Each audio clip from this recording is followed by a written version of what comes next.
د بخونکي او مهربان خدای تعالی څخه تل نستر نامې څخه د سلام په پیل درنو کتونکو ستاسو پام راګرځوم د انډس نیوز نتورک سره د سیمې مهم خبرونو ته ویان حبیب الله همدرد. نن د عیسوي کال 2022 د سپتمبر د میاشت لومړۍ نیټه او د زیارت ورځ ده چې د اسلامي کال 1440 د سپرې د میاشت د 4 نیټې سره سمون خوري. د ټولو ناول د خبرونو سرټکی د سوات لالکو سیمه کې د سیلاب له کبله د مرګ جوبلی او مالی زیان احوال،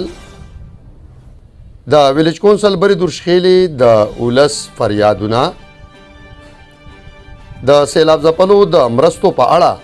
د ضلعي صدر محمد ایوب خان اشاړي څرګندونې، د مانکیال او بالاکوټ یونین کونسل سیلاب ځپلو تازه ترین صورتحال او ارکوټ میره کې د یو کس په ډزو وجل کېدل. دې علاوه د دې سره د نورو خبرونو تفصیل لرازو د یوې لنډې شاندمې نه پس ملتیا مو وکړئ. نننی خبري سرویس لپاره زموږ سره مرسته کړې شیر محمد خان اداره برای صحت تعلیم و تربیت، باغډیری روډ، کوزه درشخیلا، شینباغ، سوات. هرا گرلز سکول اینڈ کالج،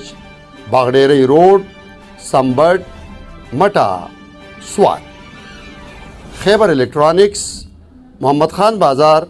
دکان نمبر 98 مٹا، سوات. ایچ بی گروپس آف کمپنیز، ایچ بی کارپیٹس، تتکے، مٹا، سوات. اور خیبر الیکٹرک سٹور، محمد خان بازار، مٹا، سوات.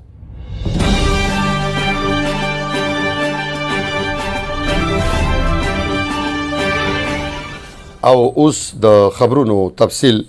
سوات کې د حالیه سیلاونو له کبله لالکو سیرۍ کې آتش کورونه په مکمله توګه ړنګ شوي، 9 کورونو ته جزوي زیان رسېدلی او 2 زنانو خپل ژوند له لاسه ورکړی. د لالکو سیرۍ سماجي شخصیت پیند محمد انډس نیوز نتورک ته ویلي چې لالکو کې پوره آتش کورونه په مکمله توګه د سیلاب له امله ړنګ شوي او سره د مال اسباب دغه ډک کورونه د سیلاب ښکار شوي. دغه رقم 2 زنانه د چتونو پریوتلو له کبله په حق رسېدلي او 9 کورونو ته جزوي زیان رسېدلی. نوموړي له حکومت او مرستندویه ادارو څخه د سیلاب متاثرینو د بحالۍ لپاره د مرستو غوښتنه هم کړې ده. ویلیج لالکو چې دی چې په دې کې 2800 کورونه چې دي ما ته کمیتا چې ده چې دا حقیقتي لکه زه پې پوه شویم دا مکمل تباه شوي دي. په دې کې چې یوه زنانه چې ده په دې ویلیج کونسل لالکو کې دا کور باندې غر راغلی او دا په هغه ټیم مړه ده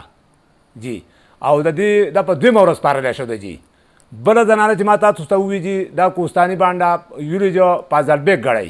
دا په دې کې په دې په کوټه باندې مال لاغلی دی او دا پکې مړه ده. بل هلک پکې زخمي دی او دا په هغه ټیم مړه شو ده، خو قوم تکړه او هغه ټیم سره راورسوله او د جمعې په ورځ باندې وسپارلی شوه. د دې سره چې دا کومه کورونه چې نور دي دا تقریبا برها کورونه ډیمیج دي چې په هغې کې ګزران نه کېږي. بالکل خلک څه په ګاونډیانو کې ناست دي. ځینې پکې دي سامانونه تاسو که بره لاړ شئ، بره لار نشته، بره سامانونه په لارو کې پراته دي لکه کوټو کې نه شي اوسېدی. نو نسخانات ډېر زیات شوي، تبۍ ډېره زیات شوې. خو موږ په دې خبره شکر وباسو چې انساني دغه 2 تنه پکې مړه دي او نور الله پاک خیر کړله چې انسان جان بچ شوی دی. او ساوري پکې د خلکو ډېر تباه شوي دي، اچریان یې ډېر تباه شوي دي. خو هر اچریان خو موږ پرې خفه یو د خپل وزیر اعلی محمود خان نه، د احمد خان نه، د عبدالله خان نه. زه دا توقع کوم چې فوري طور دا کم خلک چې بې کوره شوي دي چې د دوی د کورونو بندوبست وکړي. ځکه چې یو سړی بې کوره شي راشن خو به له ګاونډي هم ورکړي، خو سړی بې کوره دی، دی به څو ورځې په بل په کور کې ناستي. د ویلیج کونسل بری درشیلی ولس وایي چې په حالیه سیلاونو کې د دوی په جریبونو فصلي ځمکې تباه شوي او د سیند غاړې کورونه هم په جزوي توګه زیانمن شوي. تفصیلاتو تر مخه د ویلیج کونسل بری درشخیلی سیلاب متاثرینو انډس نیوز نتورک ته خپل فریادونه کړي او د خپلو ځمکو او کورونو په متاثر کېدو یې خبرې اترې کړي. بلخوا د بری درشیلی ویلیج کونسل چیرمین سید شاکر علي او نائب چیرمین میا سید ساجد د ولس ستونزې تاییدوي او وایي چې صوبایي حکومت به د زیانمن شوي ولس پوره مرسته کوي. موږ ستاسو د میډیا ډېر شکریه ادا کوو چې تاسو زموږ کلي ته راغلئ زموږ د نقصاناتو ازاله اخلئ. زه به دا ووایم چې زموږ د بریدو خېله کې د کم حدود چې د بریدو خېل شروع کېږي د چنارې نه او تر د کوزو خېلو پورې چې کم ځمکې وې په هغې کې فصلونو باغاتو شلتالانو نور داسې جوارو سټابري وه هغې ډېر زیات نقصان کړلی او زموږ د ډېرو زیات ایکړو باندې ځمکه نقصان کړله او ډېر نقصانات شوي دي. د چینالي د خوړ د هشاړي د حدودو نه والا د کوزې درشخېلې د حدودو پورې زمونږ د نقصانات خو ټول لور کړلي خو د چند داسې کسان دي چې د هغو ځمکې د څلور شپږو کسانو ځمکې چې دي هغه بیخي ختمې کړي دي او په یو باغ کې تقریبا 700 شلتالان ولاړو د هغې نه علاوه چې کمې نورې ونې د آبادۍ دي هغه ولاړې وې ورسره پکې فصلونه او سټابري وه چې شولې وې جوارو ځینې هسې خراب کړي دي او دا ځینې چې دي دا کم سے کم په 80 جریبه ځمکه چې ده هغې د ویښه وړله ختمه کړې ده جي 15 جریبه مځکه وړی شوې ده د ابراهیم مځکه وړه ده شاد باچا او د میاسید واحد مځکه وړې ده او د میاسید عظیم مځکه وړله زمای چې کوم ده وړې ده مځکه او شلتالان یې ورسره وړلي هغه مانې دي حساب کړي او د آبادۍ ونې یو کم 10 زمای ونې وړلي. موږ خو د خپل حکومت نه ډېر پوره امید یو او هغه به انشاءالله زموږ د دې غریب عوام سره د چا چې زیانونه تاوانونه شوي دي ځمکې وړي دي فصلونه وړي دي بھرپور تعاون به کوي انشاءالله او مخکې هم کړی بیا به هم کوي انشاءالله پر امید یو ته انشاءالله. زه د وی سي نایب ناظم یم او نقصان خو ډېر زیات شو دی. تیر وار چې سیلاب راغلی په هغې کې هم ډېر زیات نقصان شوی خو د تیر وار کې جاني نقصانونه زمونږ ډېر شوي خو په هغه تیر حکومت کې هغو دا کار کړی و چې خلکو له تاوانونه ښه کاپي ورکړي وو. نقصانات چې د چا شوي نو هغو له د خلکو نقصان خو نه بني ادم چې ځای شي د هغه خو نه زده کېږي خو نه هغه حکومت خپله مرسته په هغه ټایم کې ډېره کړې وه. اوس مونږ د هغې په تمه یو چې هغه شانتې مرستې د دې خلکو سره وشي د دې خلکو جایدادونه ډېر زیات وړی شوي دي او خاص کر د اکسیویشن باندې پابندي ولګي چې کوم ځای کې اکسیویشن شوی دی نو سیند په هغه ځای ورغلی نو موږ د حکومت نه دا غوښتنه کوو چې کوم ځای کې اکسیویشن کېږي چې په هغې باندې پابندي ولګي او د هغې د مخنیوی وشي. موږ تقریبا زموږ دا کلی چې موږ زیاتره د آبادي بچ شو ده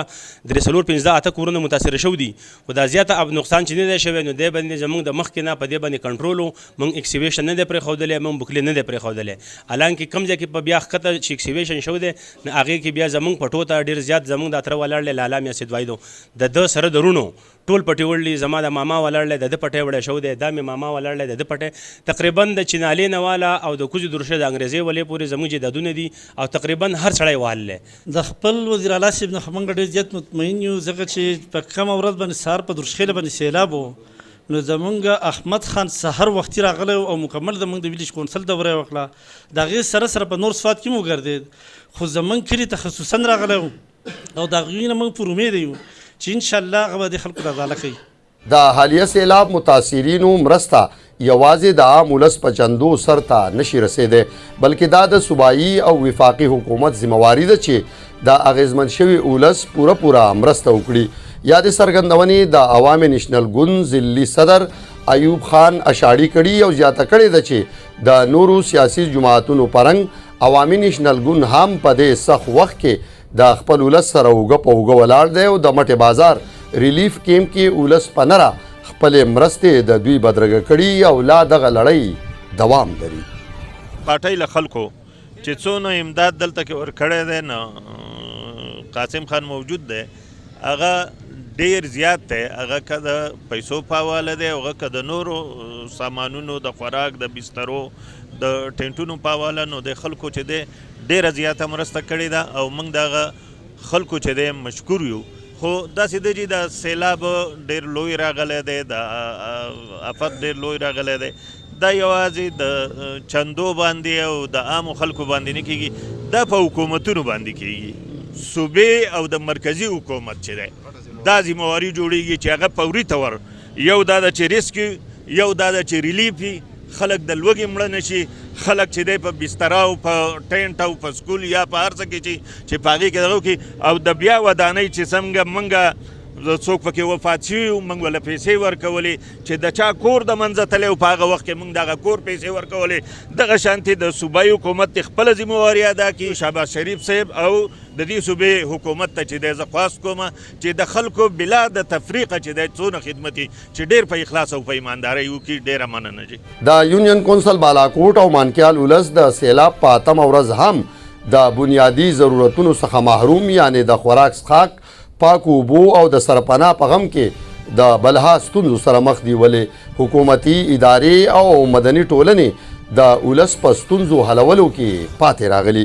دا وخت زموږ سره د یادې سیمې نه زموږ همکار جمال شاه د ټلیفون د لارې په لیکه موجود دی جی جمال شاه څه به وایې د یونین کونسل بالاکوټ او مانکیال ولس بنیادي مسلې تر اوسه حل شوي او که نه هغه شان لا په ځای پرتې دي لږ تازه صورتحال را سره شریک کوي بالکل ستاسو د وینا مطابق ستونزې هغه شانتې قایمې او دایمې دي چې یونین کونسل مانکیال او خاص کر د مانکیال یونین کونسل بډای ویلې چې دی چې تر اوسه پورې مخنور دی تر اوسه پورې هغو ته د چا د حکومتي نمایندګانو هېڅ رسایي نه ده شوې نه د سیاسي پارټیانو رسایي شوې ده دا خلک د ولس نه د حکومت نه د سرکاري او غیر سرکاري ادارو نه دا درخواست کوي چې هغه دې راشي په توده توګه باندې او دلته چې یو هلیکاپټر راغلی چې کوم چې په بالاکوټ کې یو 15 کسان تبلیغیان وو هغه یې ریسک وکړو او د ولس لپاره هغو صرف یو 2 روړې د مانکیال په بازار کې وړو راواچول په هغې باندې خلکو ډېر زیات شر جوړ کړی و هغه شر سره هم بعضې کسان زخمیان شوي دي خو ستونزې هغه شان قایمې او دایمې دي ډېره مننه جمال شاه موږ سره تازه ترین صورتحال د شریکولو د سیلاب راتلو وروستو نن په 9مه ورځ هم سوات او په خاصه توګه مټه تحصیل کې د سبزیانو نرخونه د کمیدو پر ځای لالا په زیاتېدو دي دا وخت سوات کې ټماټر په 200 پیاز په 1.5 آلو په 100 روپۍ بینډۍ په 1.5 روپۍ ترلاسه کیږي د سبزیانو خرڅونکي وایي چې د سیلاب له کبله د سبزیانو په ډیمانډ کې اضافه او سپلای کې کموخ راغلی چې له کبله یې د سبزیانو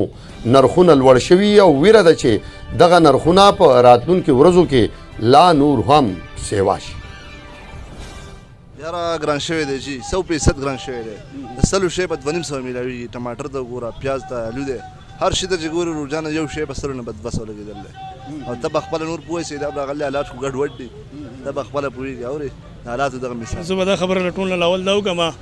چې ګرانواله خو زمونږ د طرفه نه دی کله چې پنجاب کې د سیلابونه رالل او هلته د لارې کوڅې بندې شوې کوم باغات وو هغه نیم په نیمه لاړو نو د هغه ځینه چې کومه سبزي هغه مکمل بنده شوه ورپسې زمونږ د کالام مدین لکه سبدا بارات لا د شنه سبزي ټینډ وغیره بینډۍ بادرنګ ګوپیان دا نو په هغې باندې هم د الله طرف آفت راغی هغه هم زمونږ د ضایع شو